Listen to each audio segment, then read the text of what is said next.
last module of this lecture series, that is module 14. We have one lecture and we shall be discussing about types of roofs and floors.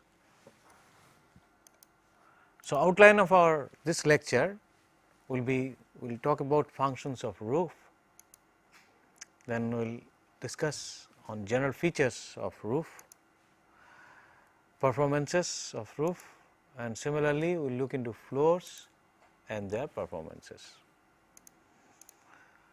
So, let us see what is the function of a roof. First of all, the roof provides the top covering.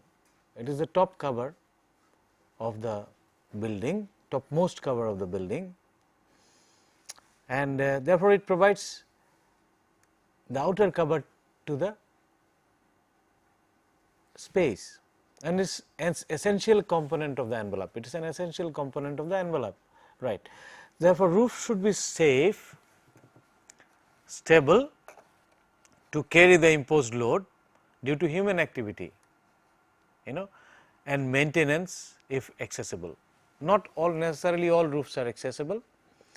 In fact, if you look at the Indian Standard Code of Practice for loads, the load for inaccessible roof, for example, sloped roof, in some cases they are not necessarily accessible for maintenance or putting water tank, etc., etc. So, the load is much less, but where it is accessible, it should be able to carry that load meant for human activity, imposed load that will come, and also should be able to carry the rain or snow load, and shall also withstand wind pressure and seismic forces.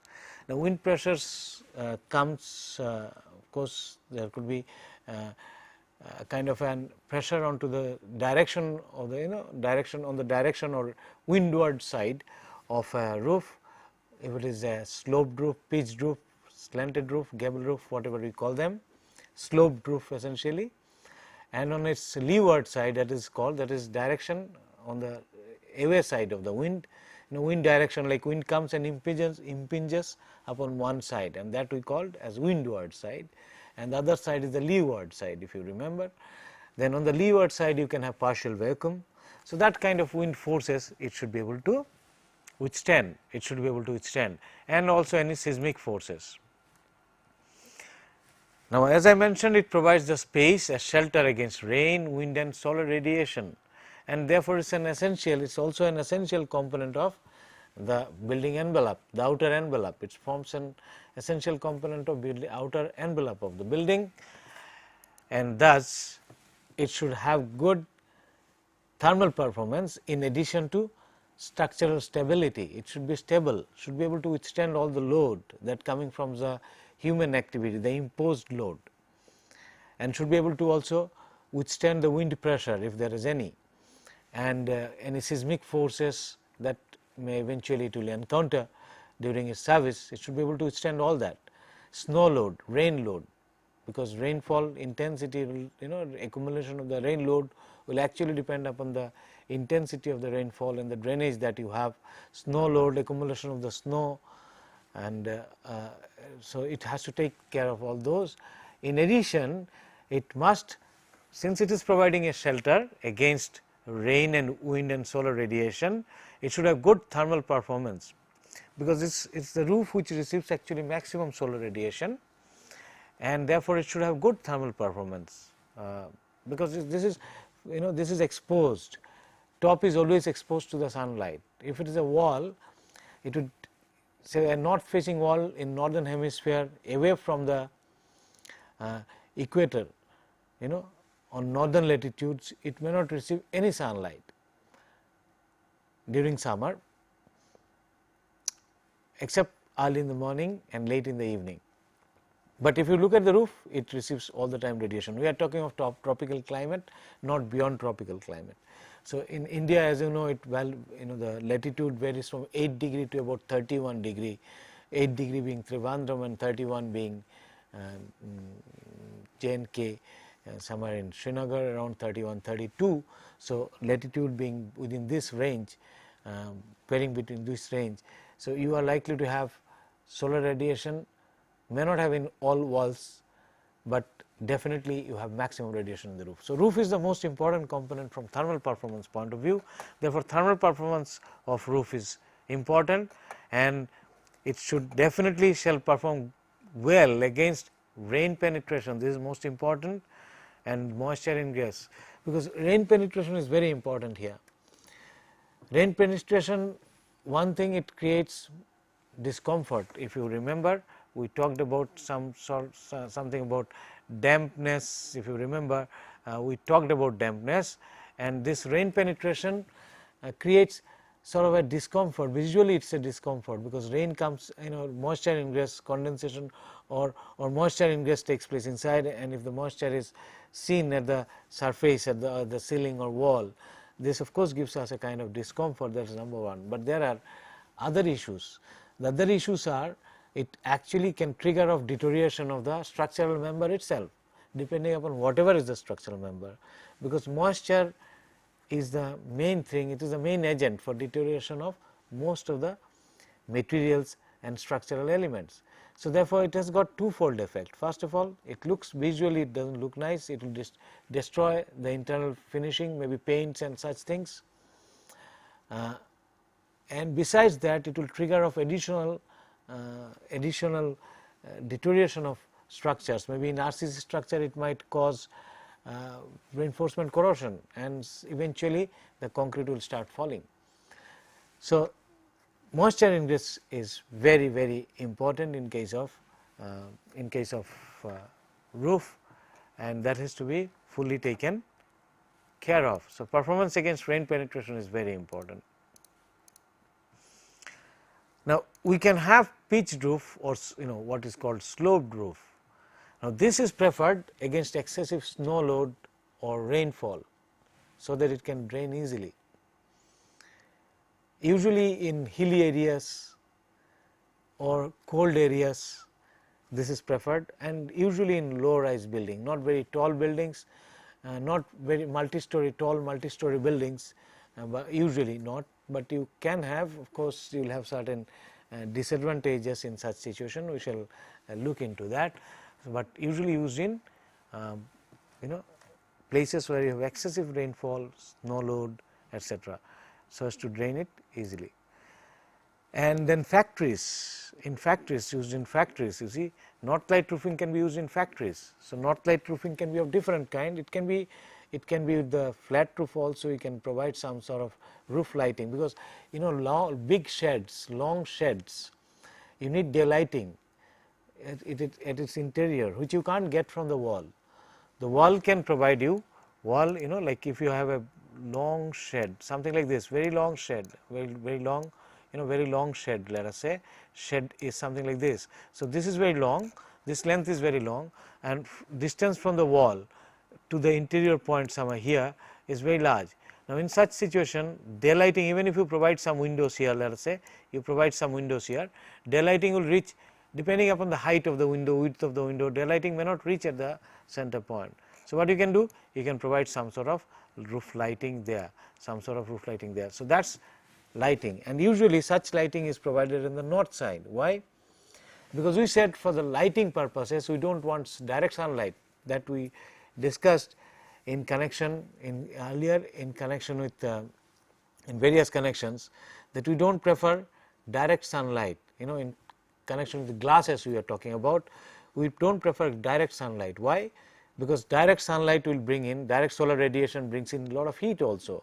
In addition to visible radiation, it brings in a lot of long wave heat radiation as well. So, we do not prefer that. Besides that, direct sunlight, when it is coming, it can be a source of glare. One issue is seeing it properly. So, you need a minimum level of the light in terms of brightness or in terms of illumination, lux, whatever we call it. But in addition to that, one important issue is, if you have too much of light and contrast and similar situation, you can have glare. You are familiar, perhaps if you look to the light directly, let us say a car light directly, car headlight directly, temporarily your vision is actually disturbed, because you just can't see it, disability glare. So, you just do not see it, because too much of light has fallen to your eye retina and it is all scattered in all directions. So, you do not see. There is something called discomfort glare, which is also associated with too much of brightness, contrast and such things, contrast difference between object and surrounding. So, brightness difference between object and surrounding. So, when we have direct sunlight, chances of glares are more. So, we do not like direct sunlight because it brings in heat and it can result in glare, but we want actually what is known as diffused sunlight. That means it is diffused through particulate system in the atmosphere or reflected from the ground or reflected from other buildings. So, we prefer that kind of light, which is not direct, not specular, but it is a diffused sunlight. That is better for vision, that is better for visibility, and that you can get from north direction. That is why north light roofing, that is what we are saying, north light roofing. Well, in northern hemisphere it will come from north direction, it will come from north direction. In northern hemisphere it comes from north direction, right, it comes from north direction. Of course, in southern hemisphere it will come from southern direction. So, in Australia or Latin America it will be different, but in India we have north light roofing, and that can be used in factories. Now, when you use that kind of factory shade, then you use basically pitched roof. Quite often you use pitched roof, quite often you use pitched roof, right, pitched roof or sloping roof. In buildings, of course, you might need a false ceiling. In buildings, of course, you might need a false ceiling, because the space, that is actually there is some amount of unutilized space between the bottom of the roof system and its top. There is some triangular unutilized space usually, but that can serve as a purpose of insulation also, and quite often one would like to provide a kind of false ceiling, not in factories, but if it is in single story buildings and such buildings which are used, let us say, in hilly areas on northeastern part of the country earlier. Now, of course, many places flat roofs have replaced this, but wherever you are using, you might use a false ceiling. This is what it would look like, a typically, just a typical diagram. First the structural system, and this structural system usually is a truss, earlier it used to be timber trusses, but you can have steel trusses, tubular section of steel trusses, and varieties of truss system could be there. You might have seen this in railway platforms.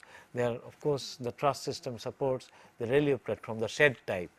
They are, of course, slightly different. They do not look, the top does not look triangular, but looks in some form something, they are similar in nature. Basically, you have pitched or sloped roofs there. So, structural system is made up of truss, which there are varieties of trusses which we are not discussing here. You might discuss, it would be discussed somewhere else in structural analysis class. Then these are the purlins, this one which supports the roofing system. This is called main rafter.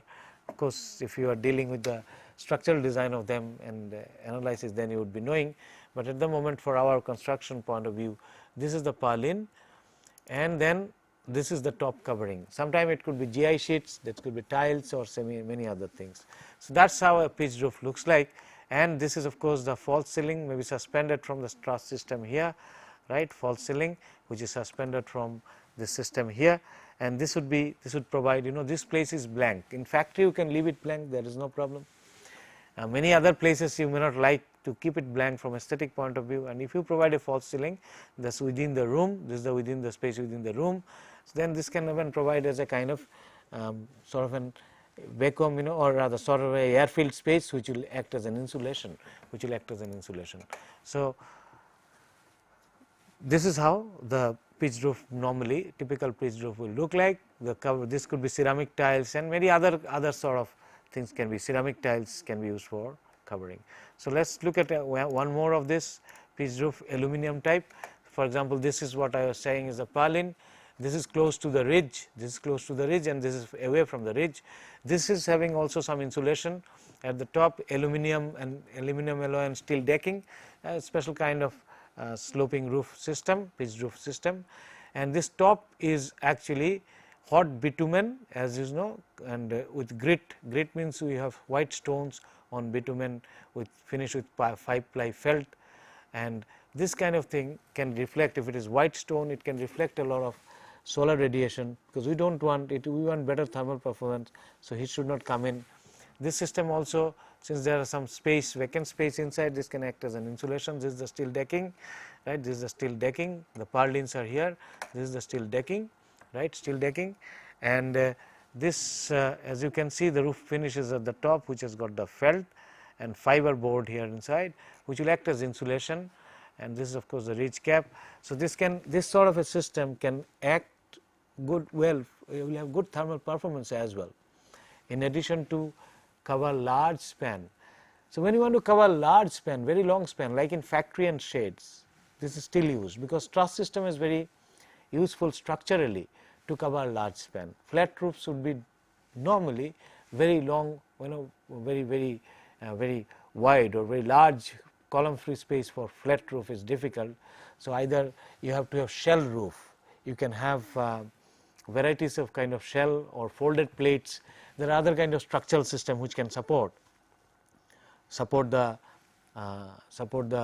large column free spaces in factories, auditoriums and similar sort of structures, and there the roofing would obviously, if it is concrete system, then the roofing could be similar as what we discussed for the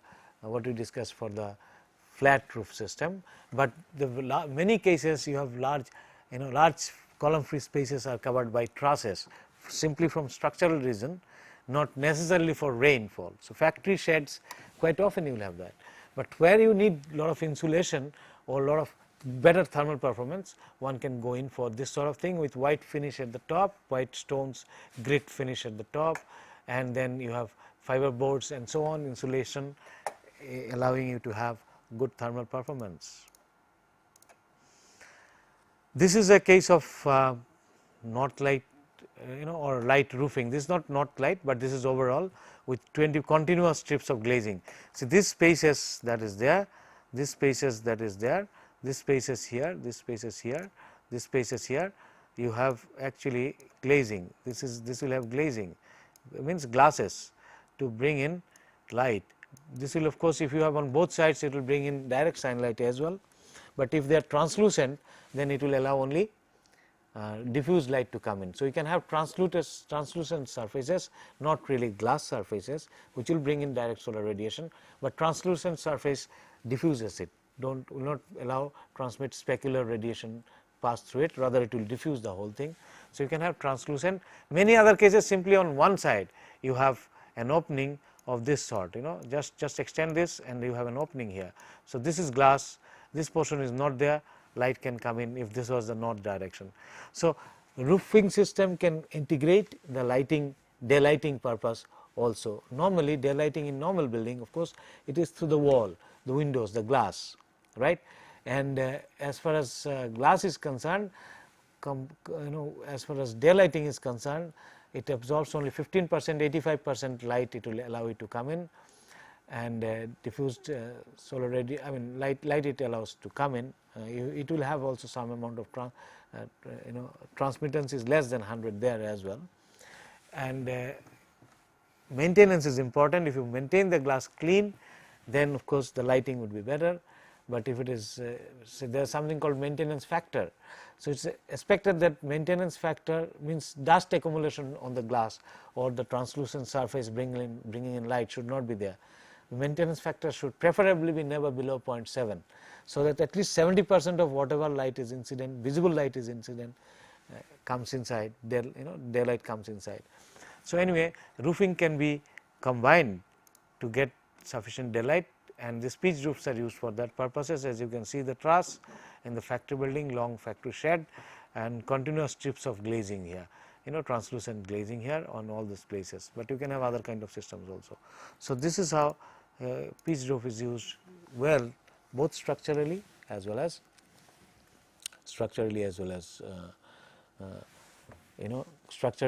for functional purposes.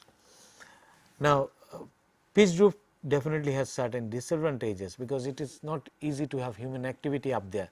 So, you can't place a tank, water tank if you like, you can't have any kind of, the terrace is practically unusable for human activity. But advantages, where there is high rainfall, you can drain it off very easily. Even the space area required is large in case of pitched roof, because total area, the material you need would be more. You are covering area and the roof area is more compared to the area that you are covering. So, flat roof has the same area. So, flat roofs have got certain advantages. Construction is easier, traditionally used, of course traditionally they have been used in hot dry desert and composite monsoon climate, because they are in hot dry desert climate many places like Rajasthan in India, they have stones available, and earlier they were using stone. And composite monsoon climate of the central India, many places this sort of roofs have been traditionally used for very long time. Otherwise also modern day, of course, flat roof is almost used everywhere, particularly in multi-story building, because you would like to have water tank and similar other things at the top for water supply. So, you make use of the same, and concrete has been a useful material, and since it is a little bit economic, you would like to use this also. You can get better insulation in this particular case, and it has to be of course stable against high winds, and is more stable against high wind, because it's only partial vacuum that would be created on top of it as the wind flows horizontally. So, therefore, it's stable, more stable against high wind, and of course lesser floor area is there, right. As I said, it is usable. So, flat roofs are used in many places, and typical flat roof in generically it will look like this. You will have a structural system here as shown, and some insulation, because to improve the thermal performances. Then definitely you will have a kind of waterproofing, and the top finish, that is very important, the top finish, that is the general structure of any kind of flat roof. There are varieties of such flat roof used in different parts of the country, but in any case the modern day whole idea is functional performance. What do you want? The structural system is wanted, like truss in the inclined roof, that is supposed to carry the load or support itself, provide the shelter, safe shelter, total covering. So, it must be able to support itself or any load coming due to wind, etc., rainfall, snow or other things, and also any load coming, because if it is accessible, human load would be there. So, that load it should be able to carry, and the structural system is here. This could be reinforced concrete. In earlier ones reinforced bricks were also used, but now it is mostly reinforced concrete. Then you have insulations. The insulations could be of the varieties of kind. For example, you can have today varieties of plastics and polymer coming in as insulations, foam systems and several other systems of insulation is possible, rather than using simple traditional mud fresca and similar sort of lime terracing. I mean, as we shall see in some other kind of insulations, mostly straw mud combination or many others. So, you can have varieties of insulation possible here today, modern days, and then of course, you must have a waterproofing system, and then final finishing, topping, which could be tiles or some other kind of finishing, because if there is a human activity here, then there will be abrasions and it should be able to withstand that load. Traditionally, ceramic tiles, brick, clay brick sort of clay tiles have been used, which are thinner than the normal bricks, and that has been used. Like something like 50 millimeter thick tiles have been used in northern part of the country. So, this is the typical construction of a flat roof. Now, this is what is commonly known as the lime concrete terracing. I have just picked up one or two of those types. There are several others traditionally that has been used, but as I said, today it is not necessary that you use the traditional ones. The insulation could be quite different today, and obviously RCC is the structural system, RCC structural system, the slab. In this case is supported on wall, it could be supported on any other system like columns and beams and then columns for in framed construction. Then you have got ceiling plaster. This will protect this, also provide better fire resistances depending upon the situation. And then you have got lime concrete here, and then first course of tiles, second course of tile, and this is lime concrete backing, flat tile. This is supposed to provide, this is essential to provide actually moisture, stop moisture flow into the mortar or bypassing this into the wall system or similar sort of thing. So, this is what is known as lime concrete terracing. As you can see, this is a lean concrete and should do somewhat as an insulation, also provide a thermal mass. Now, thermal mass is very important if it is in hot desert climate, and therefore, it will provide a sufficient amount of thermal mass. We will talk about this a little bit later on. So, generally been used in desert sort of climate, and this one has been used very often in composite monsoon climate. Now, this is mud fosca terracing, again this is RCC slab, ceiling plaster, and this is the mud fosca which acts as an insulating material. Well, since we know the functions today, we need not use very traditional material. I mean, we can use them, but we need not use them if you have some other material or easily available, not so costly materials are available, which have got better life. Supposing their durability is better, their functionally they are better, then we can use them also. But traditionally, this has been used very much in composite monsoon climate, and this is an insulation material. This is prepared in straw with mud, clay, and this gives us a fiber reinforced sort of and fiber and straw is actually voids. So, it will have a lot of voids inside, and this voids provides thermal insulation. As we have talked about earlier in connection with the wall, U value, etc., that voids, air, closed void system, they provide good thermal insulation, and this should have good thermal insulation, but it is not necessary that you use this material, it must be an insulation. This is traditional, I have just shown you this. On top of that, you will have tiles, and then you have a between them, of course, you have got, since this mud, this depending upon the insulation type, if insulation is water absorbing, then you might have insulation is water absorbing, then you got to have the waterproofing here, because this is mud and it can absorb a lot of water. So, you want to save the concrete, so put the waterproofing here. So, what bitumen waterproofing here, and then the top tiles which will protect this mud fosca, and for human activity and so on. So, any abrasion, etc., will be taken care of this, and this one is a insulation. And at the corner, it is very important that you provide sufficient kind of protection against rain penetration, and that is what is done. This is of course the coping of the parapet, and that is what is a flat roof system. If you look at thermal performance, this is very important. Thermal performance, you can see that two things. First of all, outside temperature is an important issue, as we discussed earlier, but roof receives maximum solar radiation. So, this is the temperature profile, TO is the temperature profile outside, and this case is for a desert area, hot dry desert. If it was not desert, then this value could have been, this was somewhat higher, this would have been somewhat lower, this would have been somewhat higher, this would have been somewhat lower. The variation would have been much less, diurnal variations are less in warm humid climate, which is there in most of the coastal area northeast of the country, that is called warm humid climate, where diurnal variation is less, day to day variation, maximum temperature during the day and the minimum temperature, their difference, this is called diurnal variation. This is relatively less in such situations, whereas in case of desert climate, which you see in the northwestern part of the country, Rajasthan and similar areas, the desert area, the diurnal variation is very large, particularly in summer. So, you can have very low temperature early in the morning and very high temperature during the peak daytime.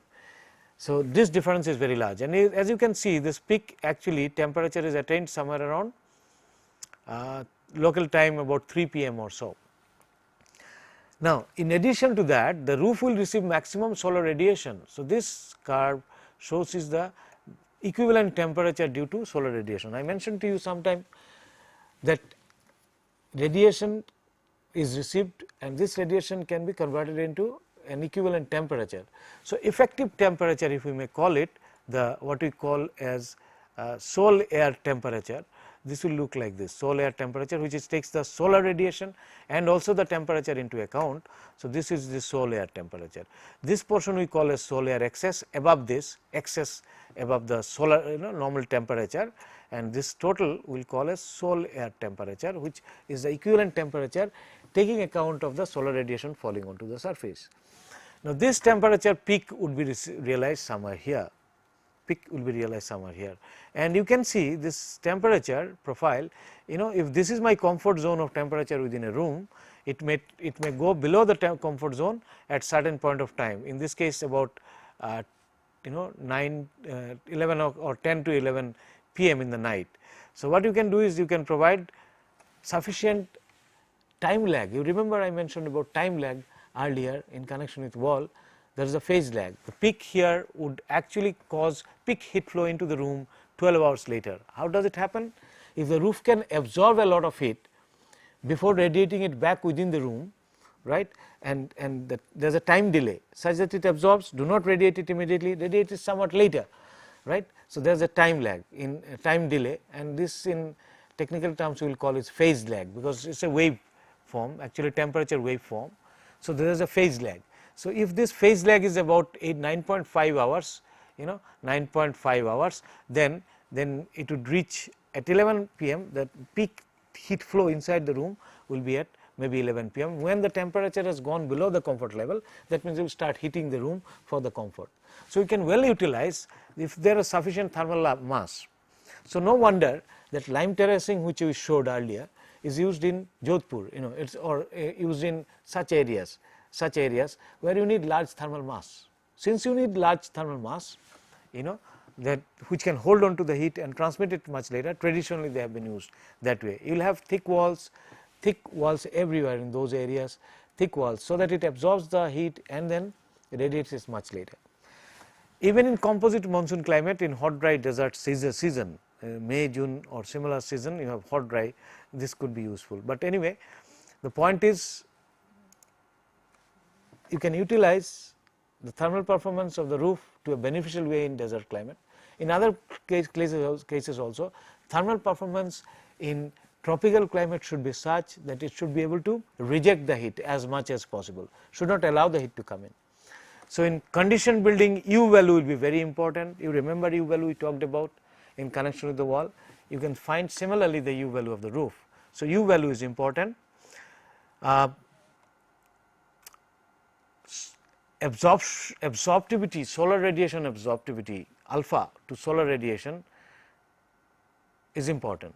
We would not like this value to be high, we like this value to be low, so that it does not absorb much of the heat that comes in. So, top surface, keeping the top surface white colored with white stone, as in case of aluminum. Of course, you can't use them, you can't whitewash a roof if it is usable. If it is a useful roof where people go, you can't whitewash, not a flat roof, because if you whitewash, it will get washed away in no time and it will not be effective actually. But if it is white with kind of grit or white stone or such grits you have placed and made it white, it would possibly be not absorbing as much. But if you make it textured, there are other features, other passive way of doing that, but if you put it too much textured, it may not be usable. So, one has to be judicious about such thing, such that alpha of the roof should be less, solar absorptivity, solar radiation to solar radiation should be less. Epsilon is the emissivity of long wave radiation, which should be high. So, in the night it should radiate as quickly as possible, and in white surfaces, many of the white to white or similar surfaces have this kind of property. So, it should have high long wave emissivity surface, top of the roof surface. Then time lag phi I mentioned, this is important, and also how much decrement, how much reduction in heat flow takes place. So, that is to periodic heat flow, these are important thermal performances. In warm humid climate, of course, you may not need very much the mass, it can be lightweight, because you do not need the mass. Why keep it? Because it will add to structural loading. So, you do not need much, but insulation is a good property even there, because it will receive maximum radiation. There the diurnal variations are relatively less, these variations are relatively less, but the humidity is usually very high. So, in such situation airflow becomes very important. The roof system also should be such that it allows for a lot of air movement. So, anyway, this is what the thermal performance of roof system. So, if you look at the performance of roof, noise insulation may be necessary in some cases. We have seen thermal performance is needed. We need, of course, the structural performance, as we have seen. Noise insulation may be necessary in some cases. For example, where it is close to, let us say, it is an auditorium, then you might need noise protection, because if it is close to an airport and you have an auditorium, then this noise from the top should not, aircraft noise, where it is susceptible to such thing, the noise insulation may be also important. But most important is waterproofing and proper drainage of rainwater. This is the most important issue, proper waterproofing and drainage of rainwater. This is most essential, because rainwater penetration, as I said, it can cause secondary effects rather than primary effects. It can cause even secondary effects like causing deterioration of the structural system. So, this is essential, and maintenance of roof is required to see that it does not allow moisture penetration, it does not allow moisture penetration. So, this is very important, this is the important. So, let us look at how what happens, moisture effect, right. So, normally one may have to replace the roof cover, because it allows moisture ingress, one may have to replace the roof cover say about 20-25 years, normally the life is 20-25 years. Some of those examples we have are something like this, a deteriorated roof, right. So, you can see this, this deteriorated roof. Now, this cover, top cover has gone here, and leakages will take place through this. So, one has to maintain this deteriorated roof covering, top cover, and this can lead to moisture ingress, and in the long run it can result in actually deterioration of the concrete system as well. So, this is important. This particular roof is after about 25 to 30 years deteriorated roof tiles, as you can see the top roof tiles, which are actually brick, clay brick roof tiles, and this has started deteriorating, and therefore, there are several cracks and water penetrates through it and causes durability problem to the concrete, reinforced concrete element below. So, this is an important issue. Let us see how do you do damp proofing. A common way of doing using membranes or waterproofing of this kind. So, in this system you have a bottom, this is the waterproofing sheets, modern days this is very commonly used, but you can use varieties of kind of system. In fact, you can have a polymer modified concrete system. This is of course membrane, polymer modified concrete system laid over the concrete already existing, waterproofing very dense polymer modified concrete system, and it would work in the same manner, but this is most common. This one, the modern ones are looks like this. You have a bottom polyethylene film which will melt under heat, so that you can apply over the surface. Then on top of that you have got modified bitumen system, modified bitumen reinforced with fibers. Earlier of course, people were using natural fibers like jute, hessians, etc., but today you can have synthetic fibers which do not deteriorate easily. In fact, jute would or hessian would actually hold on to the water, and there can be blisterings, but this one's natural fiber, I mean synthetic fibers one can use, and synthetic fibers reinforcement, this can be made into a bitumen by bitumen integration, bitumen impregnation, you can make into system of reinforced bitumen system. So, this modified bitumen impregnated reinforcement system you can have, and this on top of this one is this layer, and top of this you will have aluminum foil or sand. Now, this aluminum foil or sand, that would aluminum foil will reflect the light, solar radiation very well, or sand even it will texture the surface. If it is white sand, it will have good solar reflectivity also, solar radiation reflectivity also. So, this is the material that one uses, and how it is applied? It is applied like this. The application is something like this. You have this material and heat it up, torch it up, this is this one. So, as you roll it up, the fully bonded zone, because you have heated it up, and as I said it is thermofusible. So, it melts and then sits onto the surface. So, this is for the roof system, membrane system that is commonly applied, and it is very important to ensure that corner are done thoroughly, the circular corner or the shape of the corner we said, this should be done keeping no gap anywhere, without complete system should be actually protected. There are other systems for damp proofing as well, like I mentioned the polymer modified concrete system and several other systems, but this is most popular. Let us look at the floors. The floors should be safe again. The functions of the floors, if you look at it, floors should be safe, stable to carry the imposed load depending upon the function of the building, and shall also withstand wind pressure and seismic forces. The load that the floor has to carry would depend upon what function you are supposed to do. If it is a factory building, then the machine loading will come. If it is a classroom, the loading will be accordingly. If it is a residential building, loading will be accordingly. And IS 800, which gives you the load, it is according to the function of the building. So, floor loading would be based on this. So, it should be able to withstand that load and remain stable, and also wind and seismic forces, if it is providing any kind of load, that should be, it should be able to withstand. This provides a platform for human activity within the space, and this could be at different level, as you know, like ground level, of course, you do not have much of a problem, structural problem, but you can think in terms of dampness, of course, that is the main problem could be, but at other levels, of course, these floors have to withstand the load, and accordingly the structural system is provided. This provides also the platform for human activity within the space. For example, if it is factory, then mechanical machine loading, abrasion from the machine would come. So, one has to think about those. So, it should, but definitely it should have good fire resistance, floor should have good fire resistance, and we discussed about the fire resistance sometime earlier, and should have good abrasion resistance and chemical resistance in some time, because if it is a chemical factory, if chemical might spill and the top layer might give away. So, it should have good chemical resistance.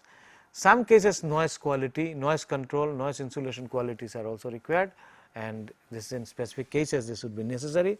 So, one has to look into those, So, this is the basically broadly the functions of floors, and typically it will look like this. You have a structural system, that is reinforced concrete or whatever it is, usually RCC these days.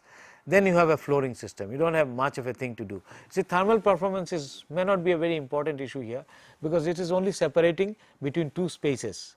So, if one place is, if only one place is very warm compared to the other, if they are maintained at the similar temperature, you possibly would not need much of a thermal performance of the floor system, but obviously you would need certain other things. So, structure, it will look structural system, the finishing is very much there. This could be a varieties of system, finishing could be of varieties of kind, and you might require a false ceiling in many places, suspended from the roof system itself, and this may even house the duct the ducts for transmission of services, say airflow ducts or even electrical ducts and so on in certain places, and obviously fire protection of those ones are very important.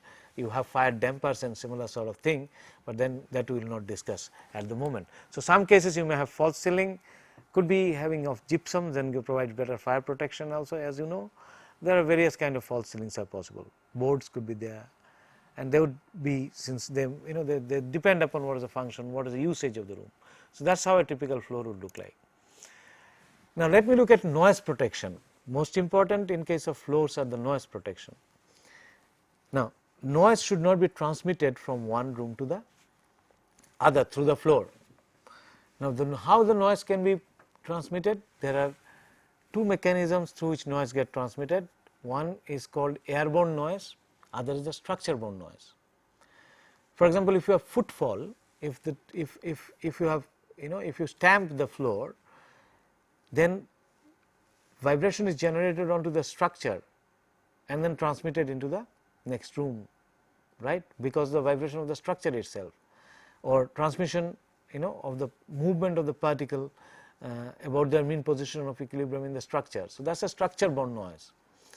But supposing, but anyway, the stamping will also generate some airborne noise, because it will cause vibration in the air, and that can be transmitted through the structure directly or even through flanking. Various openings are there, so it can bypass the floor and go in different manner, but that is anyway we are not looking into. But there are two types of noise, as we understand, structure borne noise and airborne noise. And in case of wall, we have seen that airborne noise can be, transmission of airborne noise can be controlled, or what we call noise insulation was transmission loss. So, one side you generate a noise, airborne noise, it should not be transmitted to the other side, and it is a function of the mass per unit area. So, you have massivity, then airborne noise insulation quality improves. Mass per unit area is high, noise insulation against airborne noise increases. That is what we have seen. Of course, noise insulation can be improved by multiple layers. That is what also we have discussed earlier in the context of air, that if you have more than one layer, right, double leaf wall, or noise insulation becomes better. Of course, the point is that they should not be acoustically connected. The two leaves of the wall should not be connected acoustically. Now, in floors they become important in many places. For example, in case of a library, let us say, or in case of a dancing floors or games in multi-story level. Let us say in some floor you have such activity, there can be possibility, let us say even in a kitchen, dropping of steel in metallic utensils. This will transmit the noise to the next level. So, that is a structure borne noise. Airborne noise and structure borne noise, both noise can be transmitted through the floor. Now, how structural borne transmission of structure borne noise is controlled? By providing resilient damping material at the surface. So, wherever noise is generated, you have a resilient actually material which will absorb this noise and will not transmit this. Floating floor constructions mainly meant for this sort of situations where you have both structure borne noise as well as airborne noise, and you do not want them to be transmitted through the floor. So, these are called floating floors, special construction. Now, simply you can put a carpet on top of the floor and that will provide you a good resilient surface for transmission of its transmission against structure borne noise, because if you have carpet you can drop a utensil or do a footfall or stamping onto the carpet and it does not get transmitted. As you can see, you do not hear that noise.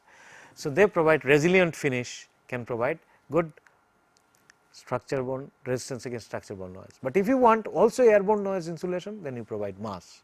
So, floating floors combine both effects depending upon the situations. For example, this is a heavy it is a heavy floating floor. So, you have a heavy slab and then you have a resilient finish is one case. In this case, of course, resilient finish means something like screed or cork floor finish or rubber floor finish, linoleum floor finish. We shall see that such sort of tiles could be there which will not allow structure borne noise to be transmitted. You can have massivity, massive slab. So, this slab is massive. So, airborne noise will not be transmitted. If you want still further airborne noise transmission to be reduced, you have a resilient backing is here and level screed here, resilient finish, and then you have a floor covering here. So, this is cushioned, there is a resilient cushion here available over the floor covering. So, this is one situation. You can have medium slabs. So, the mass of the slab is medium, but what you have done, you have actually providing, this is a batten timber. Timber is also a resilient material as we have discussed earlier. You have actually resilient layer here, sort of a screed or cork or timber even, and then this is timber, connector is timber, then you have the timber raft on top of it. So, it is a timber floor finish and you can see there is a air gap. So, it is almost acting like a double leaf. So, airborne noise will be also high, and since its resilient cushion is provided here, structure borne noise will be, insulation also will be high, both airborne and structural borne noise will be high. The slab is of course here medium, you need not have heavy slab because you have provided a kind of a air gap which will increase the resistance against airborne noise. Similarly, you can see floating screed resilient layer, on top of it floating screed finish and the slab, and this will give you a floating floor against medium slab. If the slab is light, lightweight might be meant for some other issues. You can have floating construction like this. For example, this is the resilient finish, you have the timber and resilient cushion, timber and resilient finish on top of this. So, this is how you can have floating floor construction for noise insulation for various floors. It is used in dancing floors, libraries, multi-story library building, let us say. So, every floor will have this kind of, you can have this kind of construction where you do not want any noise, structure borne noise to be transmitted, or you have some kitchen or something below that, you have got some space which you do not want to be disturbed. In such situation you can use floating floor construction. Then let us look at ground floor, they are damp proofing. We have discussed something about this earlier, DPC and DPC, we have discussed about them sometime earlier.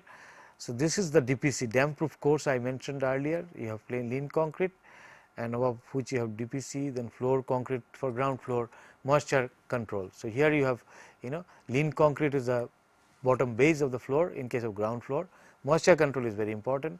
You provide this DPC, and we will talk about the DPC material in a short while time. And this is the floor concrete and the flooring finish, right. DPC is here, and this is flat brick course, just a brick course. On top of that you will have floor concrete, right. This is all lean concrete, and then you have the final floor finish. And this DPC of course continues through and through, this is the ground level, and this just at the plinth level, as we said, we provide the DPC in the wall. So, the no moisture can penetrate from this ground to the floor, and this is important. Of course, ground floor you do not need any structural support or such things. So, typical ground floor will look something like this. DPC usually consists of what material? Bituminous material, 3 millimeter thick, mastic, or various kind of plastic system. Today you can have various kind of plastic system, or you can have cement concrete with waterproofing admixtures, which I have mentioned in the context of concrete.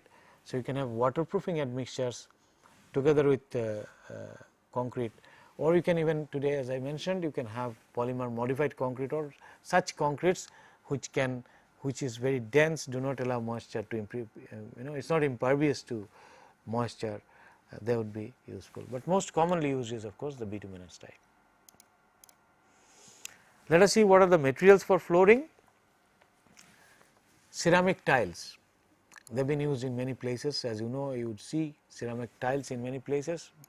Various kind of vitrified tiles could be there, terrazzo tiling construction could be there, various kind.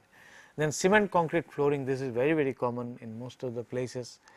Cement concrete flooring is used, and it must have good abrasion resistance if you are used in a factory or similar sort of thing, mechanical industry. How is the abrasion of concrete is measured? Basically measured by various kind of tests, where you grind the concrete in a standard manner and find out the percentage of powder, or similar, there are varieties of other tests as well. So, concrete, cement concrete flooring can be used for good abrasion resistance.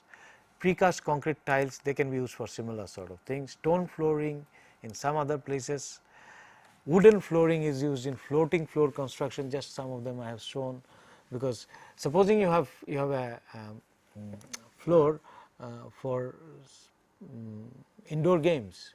Now, this would require, because two issues are involved, the noise, it should have good damping characteristics. So, floor should have good damping characteristics, so that it absorbs most of the impact as well as the vibration or noise that would be generated.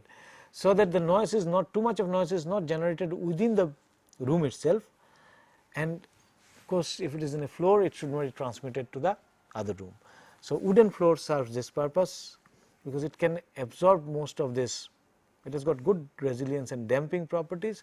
So, it can absorb most of the noise and will not allow it to be transmitted to the next floor level also, if you have floating construction below it. So, wooden flooring is used in such places. So, if you have indoor games, table tennis or badminton, then a flooring of these ones are good. Resilient rubber flooring and PVC flooring. Rubber flooring is very much rubber tiles or PVC tiles, they are used in many places. And linoleum flooring, which is costly, it is actually linseed oil with gum, resins and wood film, pigments and cork dust. So, you have basically linseed oil with gum, that is the main thing, and the resins of course for bonding. Then you have various kind of filler like wood or cork dust, which actually are good resilient, they give good resilient property. Pigment could be used for color purposes, and usually with a Hessian backing. So, these are the materials for flooring used, floorings used, and we have seen mostly the mostly we have seen the types of flooring that we use in, of course, in as in a short time that we have, and we have also looked into types of roof in this lecture. And with this we conclude this module 14th of roof and floor construction, and we also conclude this particular lecture series. So, as a summary of the lecture series itself, we can look into, we have looked into two issues mainly. One is the materials that we use and the construction. Some of the construction processes we have looked into as far as concrete is concerned. We looked concrete as a material, and we have also in the beginning tried to look into the functional purpose of buildings, what are the issues related to the building construction, namely what are kind of, what is the functional performance we expect from the building. That is what we looked in the beginning. Then we looked into certain construction processes and the materials. Processes are related to the material. For example, we looked into concrete production process, and then we looked into concrete as a material. We looked into masonry as a material and the walls and the functions of the walls. We have also looked into other materials which have come into being now, like polymers, related things like paste, adhesives. We have looked into metal, the steel mainly as reinforcement, also as structural member, structural material. Then we have looked into